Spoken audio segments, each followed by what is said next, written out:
Hi everybody, very welcome to yet another live stream with the Mentor Pilot channel. I hope you're all doing absolutely fantastic out there. So I have a little bit of time over before I have to go and start my simulator session. So I thought, why not speak to my favorite people in the world, which are you guys. So as always, what we'll do is I will be looking at the chat here. I'll be trying to answer the questions that you might have, and if you really have an important question that you want me to answer, then you can use the super chat function, which is if you just look below your chat there, you can choose the one where you have to, where you can pay, where your question will be highlighted to me, because generally speaking, it tends to be a lot of questions coming at the same time.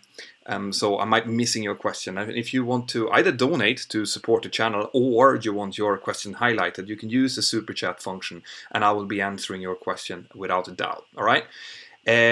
Second of all, before we start, I want to give you a little bit of an update when it comes to my application. Right now, the application is still only out for Android, and I haven't given out all of the training course materials on it because it's still in beta test. We're doing some upgrades to it based on the feedback that you guys have given me to make sure that when I release it completely, there will be no snags, okay? But if you have the app, I have already sent out a notification to everyone that has the app, has already received the notification that I'm going to do this live stream, and those are the kind of things that you will get if you download this free app. Okay, so even if you don't buy anything in the app, there will still be free content in there, and there will be things like me sending out notifications that I'm doing live streams or other important stuff. And if you go into the chat function, so if you go to settings on the application, you'll find a chat there, where I go in regularly and I speak, and I want you guys to go in as well and speak to each other, help each other out. That's what I'm hoping to gain. So for now, I'm going to be answering questions that you guys have, and I'm also going to be answering questions directly from the chat within the application. So if you have the application, open up the chat and you can send it in there. Good, so who do we have here? Aman Shah, Musa Gay, V1 Rotate. Good to see you here, guys. As always, it's fantastic to be interacting directly with you, which is why I'm doing more and more of these live streams, because it feels like I have a better connection to you guys, and that's really what I want to try to achieve. Also, there will be new videos coming out. I have 3 or 4 videos already outlined, so that's sitting just here. I just have to click send on them, but they are all connected as instructional videos to my Mentour Aviation application. So I want to wait until Apple has gotten their thumb out and actually approved my app. And we are waiting. Basically, the app was kicked out of the App Store because they had some issues with the way that we have built it. So we had to rebuild it, which is why this is taking so much time. But I'm hoping to have it soon out. Okay, so we'll start with some questions then. Hi from Abu Dhabi. Hi, I'm actually in London, so hello from London. Aidan McCoy, how are you? I'm great. I'm working full speed ahead. Weekend. I'm just about to take a shower and go off to the simulator center and do a license proficiency check. So I'm in a very good mood. Greetings from Istanbul, from Dilara. Greetings from London, from Mentor. So Indra Sinha, is graduation required in major airlines? Yes and no. So there are major airlines out there, especially in Europe, which does not require any kind of degree. Okay, those tend to be the low-fare airlines. The more prestigious, older airlines and so on, they might have a requirement for you to have a degree. Okay, so the best way of finding this out is just go into the airline that you are aiming to try to get into, look at the recruitment sections, and they will say exactly what you need. Okay, in the United States, which I know a lot of you guys are from, most of the major airlines require you to have at least a college degree or possibly a university degree. So check that out before you get into training. All right. More questions. So yes, so Kartak Nakul, Singapore Airlines require a degree. Yeah, so that's one example. So you will see that when you go into the major airlines and check out the recruitment section, they will tell you what your requirements are, and you cannot apply to these airlines without fulfilling all of those requirements. Okay. Drew, what was the weirdest moment you have experienced while flying the 737? Oh, that's a great question. I had a lot of weird moments, including passengers. It tends to be very few things actually are weird when it comes to the operational part of flying the aircraft. It either failures that you have a QRA checklist to follow, or there might be procedures that you're not expecting, stuff like that. It's not weird, it just might be unexpected. But when it comes to passengers, you never know what's going to happen. I had a situation recently with a passenger who was abusive, both to the crew and to his girlfriend during the flight, which we had to call the police and actually separate them, in different parts of the aircraft, and keep them apart, make sure that he didn't get violent and stuff. And that was very weird, to say the least. But those kind of things happened. Right, so we have our first message on the super chat as well from Jake Sharp. Thank you very much. Jake is asking, what advice would you give before starting a PPL? As always, make sure that you go to school, check the school out properly to make sure that you're happy with both the instructors that you're going to have, with the equipment that they have, that their aircraft are well maintained, stuff like that, and that you get a good feeling from the school. When it comes to actually preparing for the PPL, you can normally get hold of your PPL theory before you start your training, and I would highly suggest that you start reading up on the theory package as early as possible, because the more prepared you are going into it, the more you're going to understand what you're doing in the first couple of sessions, and also the easier it's going to be with your theoretical examination going forward. So look that up and then just enjoy, just think about it. It's going to be a fantastic thing for you to do. You're going to enjoy every second of it when you're out there in the air. So do that, and I hope that helped you. And as you see, guys, if you go into the super chat, I will see your message immediately, so I can answer it as well.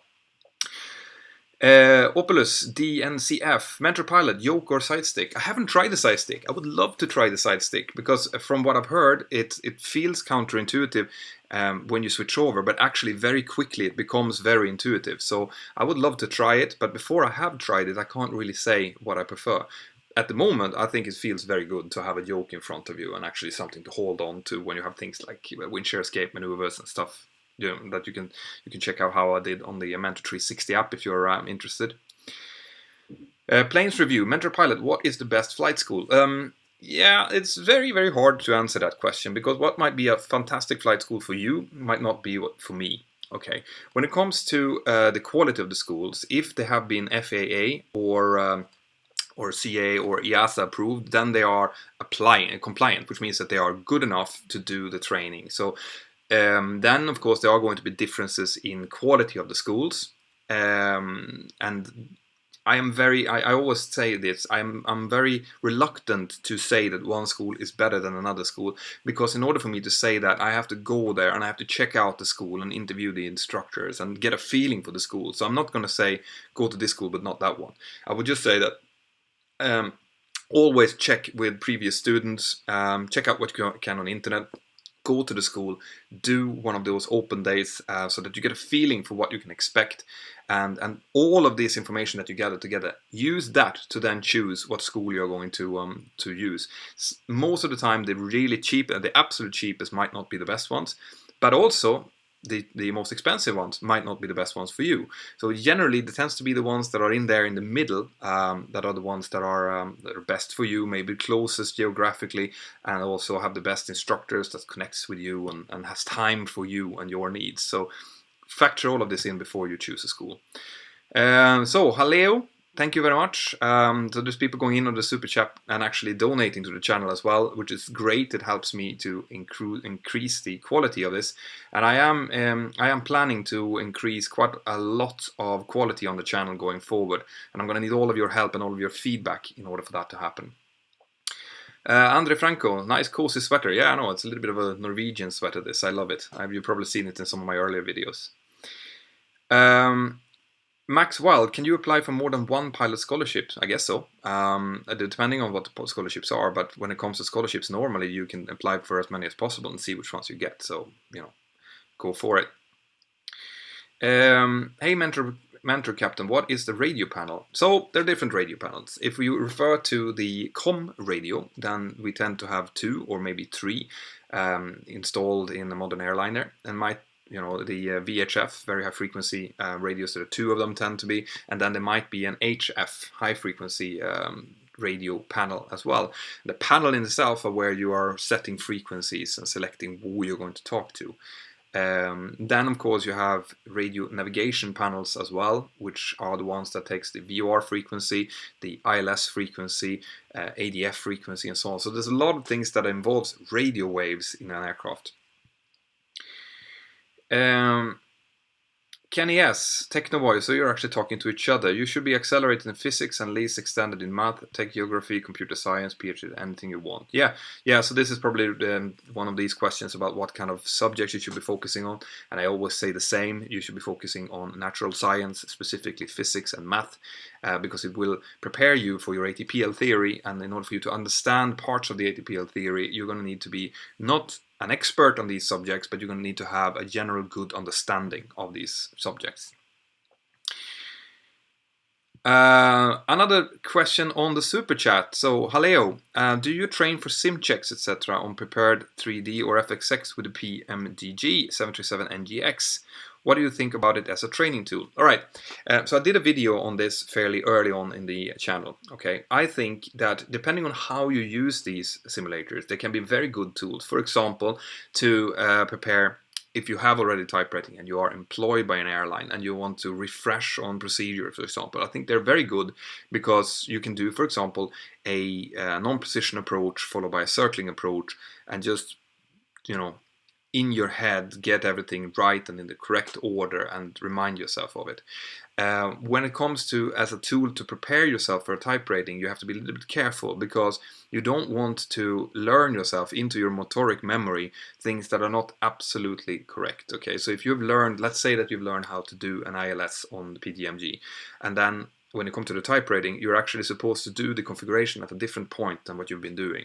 Well, then you are going to have to de-learn what you've done already. So just be aware of that if you do it a lot of something and you haven't got a professional instructor behind you telling you what to do and why, then you might actually be learning stuff that you shouldn't be doing, and it might be detrimental for your training. But when it comes to learning systems, for example, I think that it's absolutely brilliant because you will see what the system responses are. You can try things out and see what kind of, what failures give this master caution.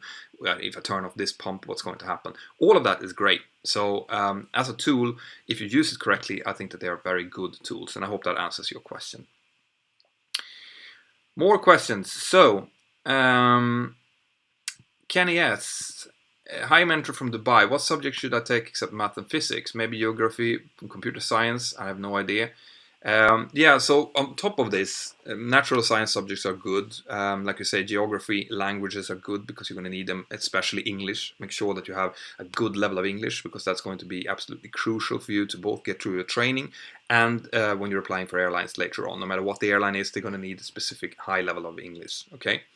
On top of that, I would suggest that you do things that you enjoy and that you think that you're going to be good at, because at some point your grades might be important in order for you to apply to certain colleges or training universities and stuff like that, which means that if you've done stuff that you enjoy and that you're good at, you're going to be having better grades, and that's going to help you. Aman Magar, what is your favorite aircraft? This is a question I almost always get on these live streams. Okay, so my favorite aircraft is the 737 because that's the one I fly. However, I would have loved to be flying during the era where I could fly the Concorde. I would love to try the 747 because it's a beautiful aircraft, and it's one of those that I think every one of us that wanted to become pilots are kind of thinking about when you want to become a pilot. So those are aircraft that I would like to try. Now, the new generation of aircraft, the 787, the Airbus 350, all of those are, from a pilot perspective, much more modern, more quiet, better systems, better reliance, lower cabin altitude inside. All of that is something that makes them really attractive to try to fly. More questions. So, hi Mentor, is there any aircraft rest time? Not sure what you mean by rest time there. If you mean by them sitting on the ground, there is. Generally, you will have some downtime time during the night, depending on what kind of operation your airline does. But there needs to be regular time for maintenance to make sure that you can do a daily inspection, for example, at least every 48 hours. And there tends to be a few hours of rest time for the aircraft every day. Technostat, what's the total cost of becoming a commercial pilot? Yeah, so this differs a lot during different parts of the world and in different, in different continents, in different countries, and in different schools. So it's impossible to say. I would say that for a good education, you can go anything from about 40,000 euros up to maybe 120,000 euros. Cheaper if you go through the modular route and take care of everything yourself. And it's going to be more expensive if you do the integrated route, but it's going to be easier for you and it's going to go quicker. And the integrated, if you look at only those types of trainings, there are many schools that have different prices. The cheapest I've seen is about 35,000, but then you can expect that the price is that low because there's something there quality-wise, potentially. The most expensive are the UK schools that I've seen are up to 120,000, but they have some good stuff in there, like they might have a payback scheme if you're not successful in your training.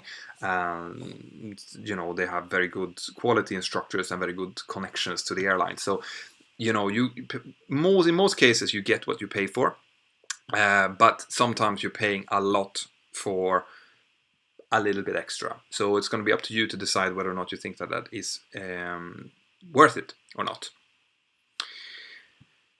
So I saw here, Danny Marco. Hi, Captain. Why is the medical check so hard? I mean, I know it's a safety of passengers priority, but isn't it a bit too far? No, I don't believe so. I think that the medical, the class 1 medical is very much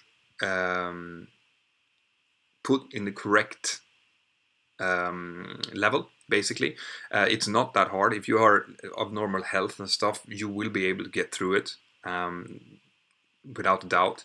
So I don't think so. And to maintain it, it's also quite good. You don't have to have absolute perfect health and physics in order to get through a medical exam. So I wouldn't say that it's set too hard. Dilara Duman, hey, nice to see a girl here for once. There should be more of them. Is there competitions between pilots to become the best pilot of an airline? No. Generally, I would say no, because there's no way of measuring that. Okay, there's no way of saying that someone is better than another. You're competing against yourself and your own test results. Okay, so what you want to see is you want to get better results or very good results on your recurrent training, and you want to see a trend of improvement within yourself. However, there's no way for you to know if Joe Bloggs had this or that grading. You can't see that. You can't go in and actually physically monitor it. So there's no competition among pilots. You're just working towards yourself and your own goals, really. So have you ever, Aman Magar, have you ever visited Dubai? No, so far I haven't visited Dubai. I would love to do so. It seems to be a really vibrant and interesting city, and I have loads of friends down there, so I would love to do that. So guys, as you can see now, we have got about 15 messages a minute here. If you have a specific question that you really want me to answer, then you can go in and use a super chat and pay €1 or something. That will support the channel, and I will see your message immediately. So that's the way it works. And also, by the way, I want to take this opportunity to thank all of my patrons out there. The patrons, I have a homepage on Patreon, www.patreon.com/mentorpilot, where you can go in and become part of my support crew. This is the people that I rely on before I send out the video. They get to preview the video, tell me if there's something that they think that I should be doing differently and stuff like that. And they're also providing financial support to the channel in itself. Also, I am watching the chat on my Mentour Aviation app. So if you have the app, you can actually ask your questions in there, and I will answer them as well. Yusman Asmat, Captain, have you ever faced a real emergency in flight? If yes, what? I haven't had more than some random flap problems, okay, which wouldn't constitute a real emergency. I have had medical emergencies where people have had heart attacks and things like that, and that is considered an emergency. So, Mohammed Fukan Nakib, how often do you encounter Cat 3 conditions? During the winter, quite often. Probably once or twice a week, especially in the mornings, because that's when the fog tends to be there. It's not a big deal. As long as the weather is above the minimums and we have Cat 3 equipment, you tend to be able to get down in almost any kind of fog.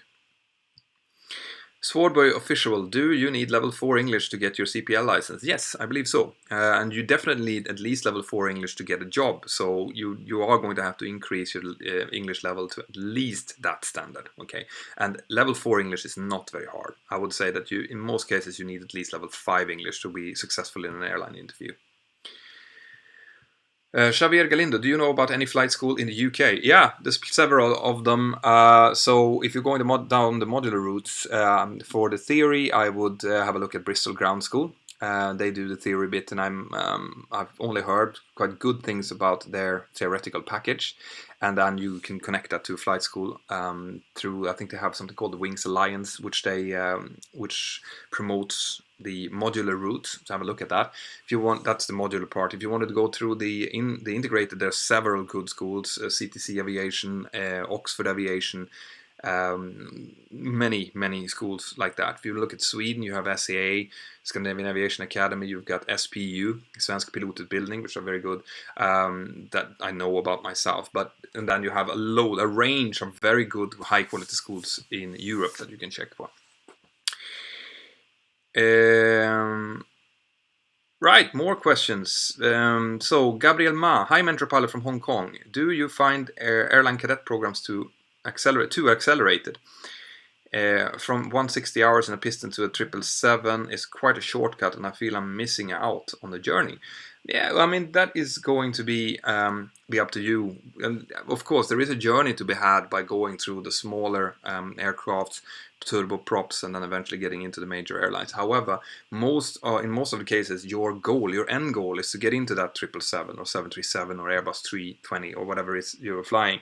So I have gone straight from school and into an airliner, and I don't think that I've missed out on stuff. That's just when you look back at things and say, well, I wish I would have done this. But in reality, to get a good job and a good salary immediately, it just releases you to do stuff when you're free and to get your personal life in order, to get yourself a house, a family quicker. So no, if you have the chance to do that, I think it's a good thing to do. Christopher Waldersdorf, do you know of any good flight schools in Denmark? Actually, I don't. I haven't heard of I'm sure there are. I haven't been in personal contact with any though. So, just Google it and see what you can find and go there and visit them. Burping Bob, love that name, dude. It's just gone into the super chat and donated to the channel. That's fantastic. Thanks a lot, Bob. And if you have any questions, just put it in together and I'll try to answer it. William Hevish, are the cockpit doors strong? Yes. The cockpit doors since September 11th was included only to provide a barrier towards potential hijackers or unlawful interference with the flight crew. They are bulletproof. They're supposed to be taking all kinds of beatings if needed. So yes, they are very strong, and that's the whole purpose of them. Ava Mendes, good to see you here, Ava. Good afternoon, Mentor. Have you a rotorcraft add-on? No, I don't. I can't fly the helicopters. I would love to try. I have friends who fly helicopters, but I myself have not tried it. So it's one of those things that I would love to do.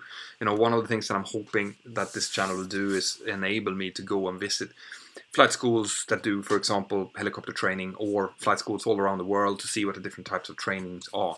So hopefully that's the way that this channel and this community is going to go. This is also why I have created this app, okay?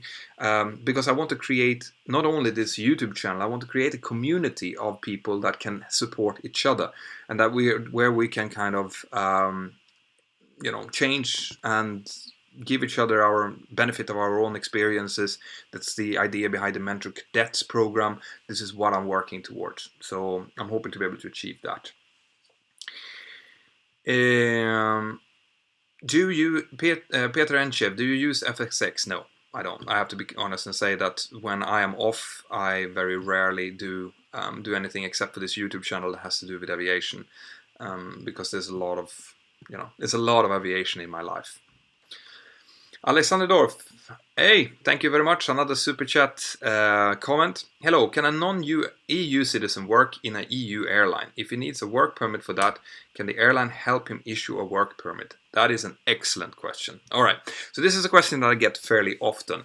Now, most airlines in under the EASA rules and in the EU, will require you to have unrestricted right to live and work in the EU.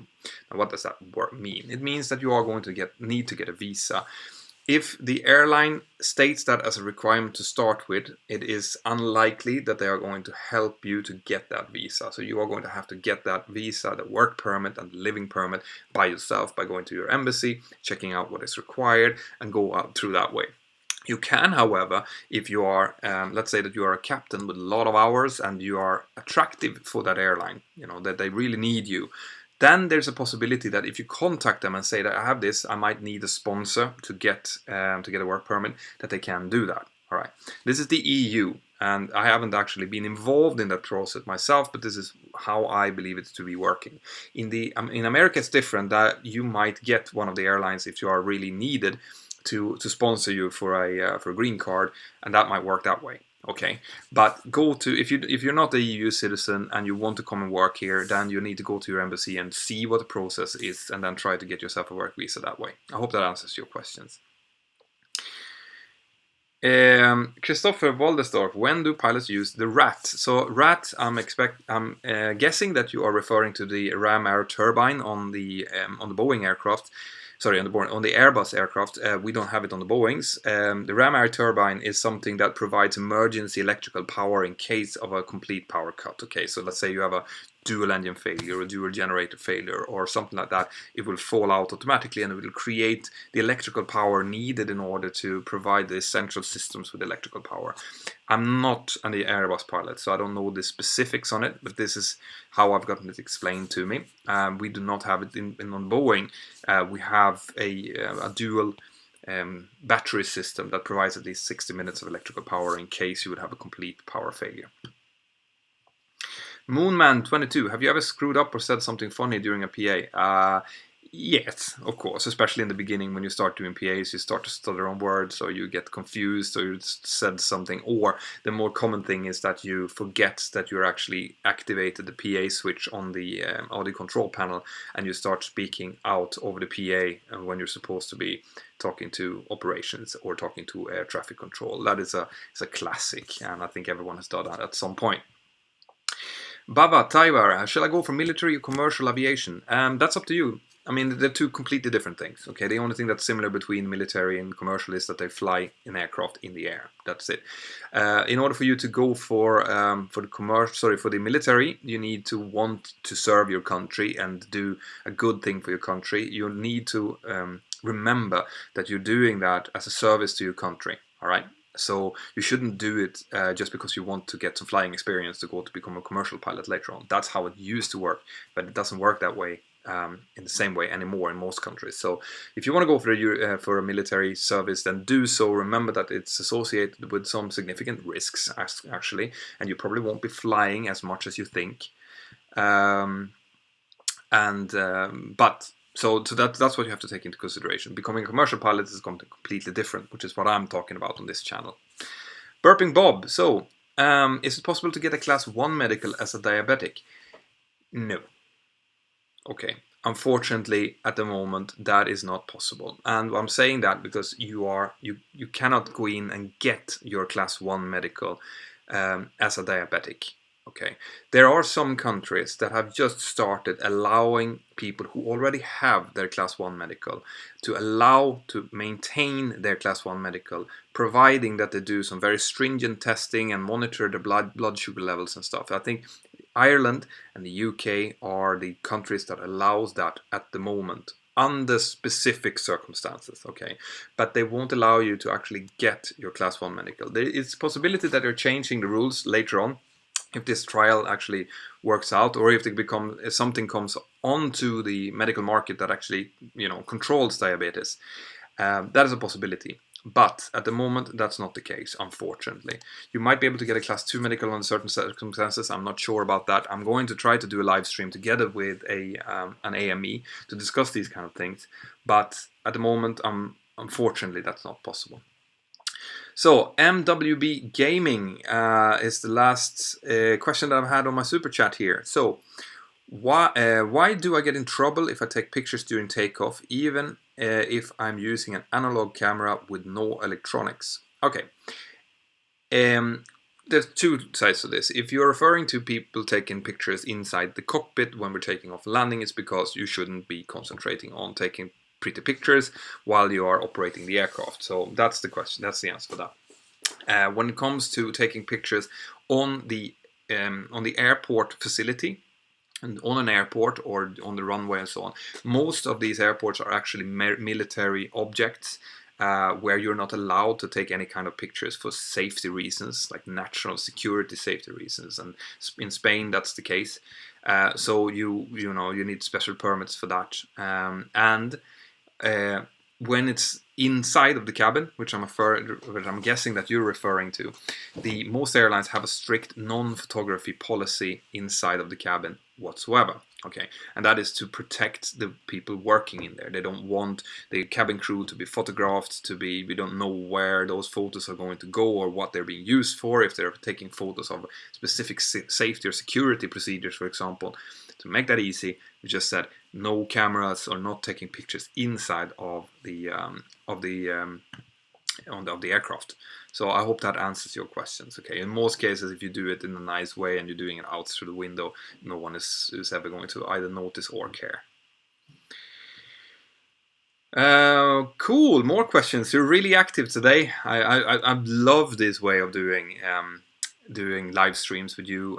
Like I said before, I'm going to say it again. There are more videos, okay? I'm not sitting on my ass just doing live streams, okay? I am working on more videos, and I have 3 or 4 in pipeline already that will come out as soon as Apple have gotten their thumb out and actually approved our iOS app. Because they're connected, they're briefing videos connected to the training videos that I'll be having available inside of the app. So that's why I'm holding off on them for now, but they will come. So Rockstar Prahavu, how to get into an airline after getting your CPL? Well, you need your CPL, you need your instrument rating, you need your multi-engine rating, you need to do your MCC, and in some cases even a jet orientation course. Okay, when you have all of these requirements there, well, then you start sending in applications, and you do that until you get an answer back. Okay, so you just keep sending out applications. Make sure that you comply with all of the requirements that those airlines have. Keep sending in applications. Okay, in some cases you'll get called immediately for an interview. In some cases it might take a year, but you need to keep going, and you need to try to find contacts and see if someone knows someone that needs a pilot, and pull every string that you possibly have in order to get that first interview. Mesut Dogan, do you use mathematics in flight? Yeah, to a certain extent. The smaller aircraft use a lot. You need to do a lot of arithmetics when you're calculating flying, for example, DME arcs and things like that. The bigger aircraft like I'm flying, the FMC CDU tends to do that for us. Okay, so most of it is more like energy management. Thinking about how many track miles do I need to get down from this altitude and reduce my speed. So you do continuously do some mathematics, but it's not like rocket science stuff. It's fairly easy arithmetics. Mentor Pilot, I'm just starting my MCC. What is your biggest tip suggestion? Yeah, make the absolute most you can out of your MCC.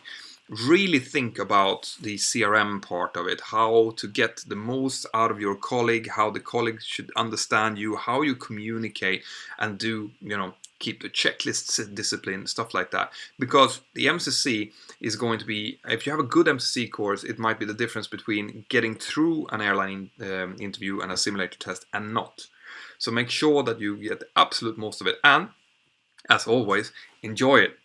Because it will be the first taste you have of the airline industry. The first taste you feel that this is actually going towards that goal that I've been working for so hard. So the MCC course, I remember that being fantastic. It was going from doing this training and getting these licenses, which was the entire focus that you had, until being, airline related. Feeling that, okay, we're now 2 in the cockpit, we're now going to do the checklist this way, we're helping each other out. So the MCC course is kind of the crown that you put on top of your training, and it should be a good one. Focus on finding a good MCC course. So, is being too thin a problem for clearing the medical? No, unless you're sick. Unless you are too thin because of some kind of medical condition that might stop you, then no. It's the same as being too fat, okay, or being overweight. It's only going to be a problem if you are obese and it actually has a medical effect. Okay. But these kind of things, and once again, when it comes to medical stuff, I prefer not to talk too much about it because I'm not a medical professional. So I can only give you kind of my opinion on it. The best thing, if you have any kind of doubt of your medical fitness, is to contact your closest aeromedical examiner. You can just Google it, you will find a telephone number, an email address, send an email and ask your question. All right. Marius Helen, hi Mentor, how has your day been? It's been very calm so far. I've just basically gotten out in my hotel room. I've had breakfast. I've had a really lovely conversation with one of my good friends here that's also here at the same point. And now I am just doing this with you guys because I had some time over. And then I am going to get dressed and go to the simulator center and start doing a license proficiency check tonight for some lucky guys. Pierre at Abu Dhabi, how do you become a chief pilot? I actually did a video on this. Go back and have a look at that. Basically, a chief pilot is not something everyone can be.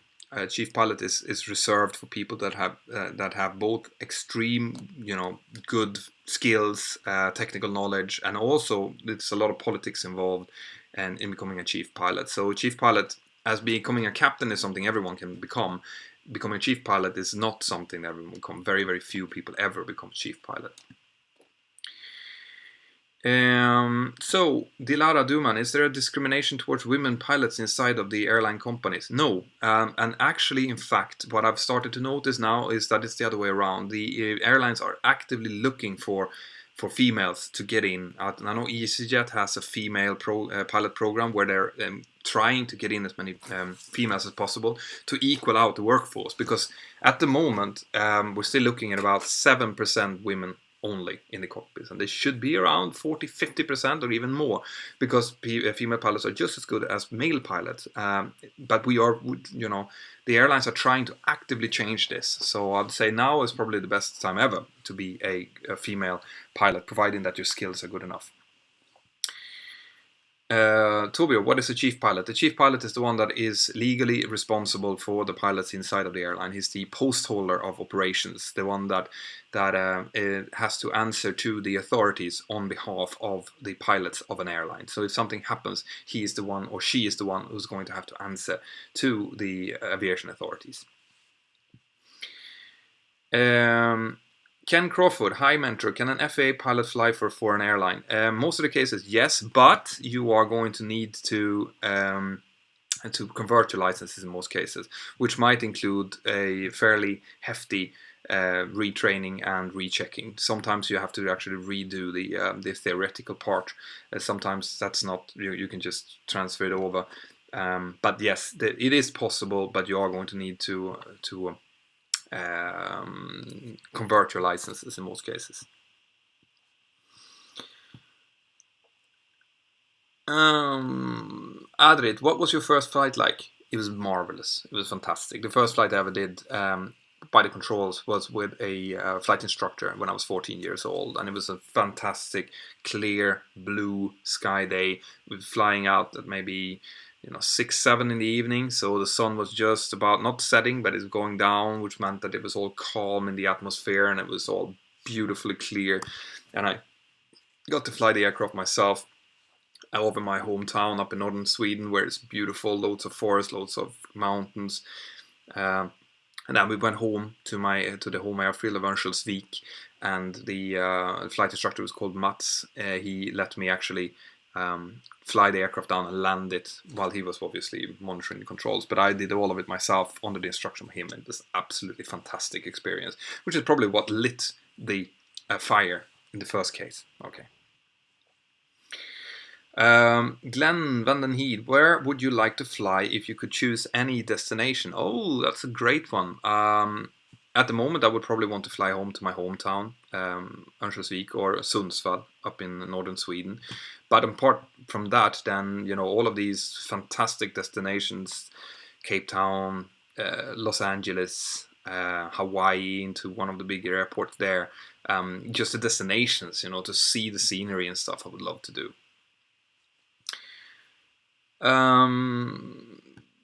So, fake Captain Gabriel, that's quite a call sign there, man. Hi, good to see you here. Steel Trap. So, So I'm not a doctor, but I have many in my family, extended family. If nobody has diagnosed anything requiring medical intervention, I'm sure you'll be fine. Yes, that's basically what I was trying to say before. That if you don't have any medical condition that you know about, unless there's something hidden that you didn't know about, in most cases you will be just fine doing a class 1 medical.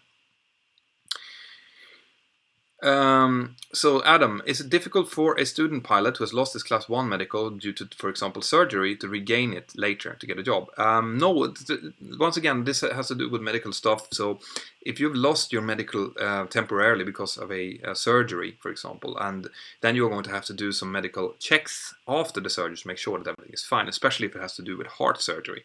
But most of the cases, you just temporarily lose your medical for a while, like you break your leg or you break an arm or something, and then you do a checkup with an aeronautical medical examiner, and they will say you're now fine, and you just get your medical back, and that's it. It's nothing better, worse than that normally.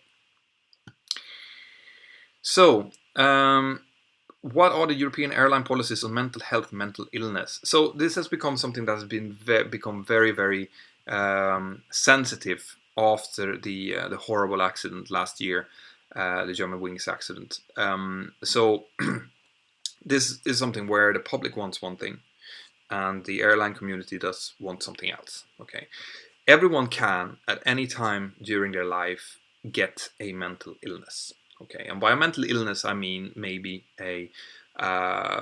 maybe you can become distressed for whatever reason. So let's say that you lose your child or your wife, or you get through a divorce and it depresses you. That is classified as a mental, not illness, but a mental condition. Anyone can get into that. You can, I can, and we never know what's going to happen. Now, what's really, really important is that if you as a pilot feel that you have that you can go to your chief pilot or to your base captain and tell them, listen, I don't feel fit to fly. I need to have some time off to get better at this. And then the airline should come in and say, yes, we'll put you off the roster, deal with this, come back, talk to an aeronautical medical examiner before you do, and then we'll take you back in again, so that it doesn't get hidden, okay, hidden underneath. Now, after the horrible German Wings accident, the public screamed for having more controls of pilot mental health. Okay, more screenings, more checks, stop people. The only thing that happens when you do that is that people who have tendencies to this are going to put it on the ground. They're not going to show it off. Okay, so it's going to be there still, but it's not going to be taken care of. And that is the last thing that we want happening. Much better that it's out in the open and get treated and then back again. Because anyone can. We're not Superman. You know, this is the way things work. So this is what's happening at the moment. And at the moment, the European Union is working, and the airlines are working on exactly the latter part, like as in we want to make sure that there is a support program for pilots who are feeling not well. Okay, and this is what I'm hoping is going to continue happening throughout the next couple of years. So, question, David Somala, how did you log your flight hours from PPL in your logbook? Well, I just log them as you go. That's what you have to do. You have to log all of the hours as you do after every flight. You should be logging them in, depending on what kind of class of aircraft that you're flying and what type of flying you're doing, and so on. So that's what I did. And then I continued. So now it's only 737 hours. It used to be Cessna 152 and 172 hours. Swordboy official, Peter, do flight engineers still exist? They do. Not too many of them though. I think there's still a couple of 747s that requires flight engineers still flying, but very few. You know, it's not a flying where kind of like the engineers now are on the ground. They're not actually part of the flight crew anymore in most cases. I think in Russia it's a little bit more common as well. John Schumacher, what is ATIS information? ATIS information is a automatic information message that are being sent out over a specific frequency for each airport that has this system, that shows the runway in use, weather conditions, and any kind of points of interest, and that's being updated. So information alpha for 20 minutes, then information Bravo, then information Charlie, and every 20 minutes it tends to be updated. In some airports there are more often than that, sometimes it's more random, but it tends to be every 20 minutes a new information, and that's why they're called Alpha, Bravo, Charlie, Delta, so that you know which information you have and if it's current or not. Captain Jelte, are there jobs as private pilots like tour people or something like that? No, private pilots by definition cannot do jobs. Okay, they cannot charge for flying. All right, they can only take people out. do a tour. You can take your friends, your family, and stuff like that. Go out and do a tour, but you cannot charge them for it. You can split the costs. Okay, which is what a lot of people do in order to get hours. That they take people out and they say, right, this cost me this much money. Let's split that up, and by that way, you're actually not earning money. You're just splitting the cost, but you cannot charge for it. You need a CPL for that, and if you have a CPL, then you can set up a firms, get your licenses to do tours, and then you can charge for it, or find work for someone who does fly tours, and then do it. Okay. Hi from Kazakhstan, from Sergik. Hi from London, from Mentor. So, good afternoon, Mentor. How are you? I'm now approaching Lege, so that's Girona from Pisa on my flight sim. Nice route. Yeah, it is a nice route. I did it just the other week. It's great. Perfect length, about an hour. So enjoy. Do the VR approach for runway 02. It's more interesting. So, question here. Oh, there is a question on the super chat from MVB Gaming. So, can you get a CPL if you have Asperger's syndrome? Oh, I think I've already talked about this actually before. So, once again, this is a medical question, which means that you are going to have to speak to an aeronautical medical examiner to get your exact diagnosis kind of evaluated. However, Asperger's syndrome is one of those syndromes that can be really, really advanced, really hard, or very, very light. Okay, so you might have a Asperger's syndrome and you might be extremely good at being a pilot. Okay, you might be very, very good, but you might have problems with interacting CRM-wise, and that might become a problem. So I cannot give you a definitive yes or no answer. I believe that it's not one of those things that would disqualify you from a Class 1 medical. Right, but you need to speak to an aeronautical medical examiner to evaluate it before I say something, and you cannot be on medication to get your Class 1 medical. Right, I don't know exactly if there is even any medication for that because I'm not trained to it, but check it out. I don't think that that's something that would potentially stop you all the way. Okay. Right, guys, so I'm gonna have to kick off soon because I have to go and prepare myself for the sim session. Take a few more questions. Peter Enschib, what is the difference between METAR and TAF? So METAR is the actual weather that is happening at the moment, and a TAF is a forecast, terminal area forecast, while METAR is this is what we have right now. So, hi Mentor, do pilots have to turn off their electrical devices during takeoff landing? Yes, we do. It's actually on the checklist. The checklist says mobile phones, flight mode, for example. So, I'll take another few questions, guys, and then I will stop this. If you have any questions that I haven't answered and you really want to answer, then you can go into the super chat now, and I will answer them before I go. Otherwise, I'll take a few more here. So Daniel Toscana Herrera, hi Captain. I'm a cadet in Atlanta, US, but I'm from Valencia, Spain. Hola, ¿qué tal? What do you think about doing LASIK? Do you think it'll be a problem to get hired to do LASIK? Actually, I'm not familiar with that acronym, so if you could please highlight what that means, I will gladly answer it for you.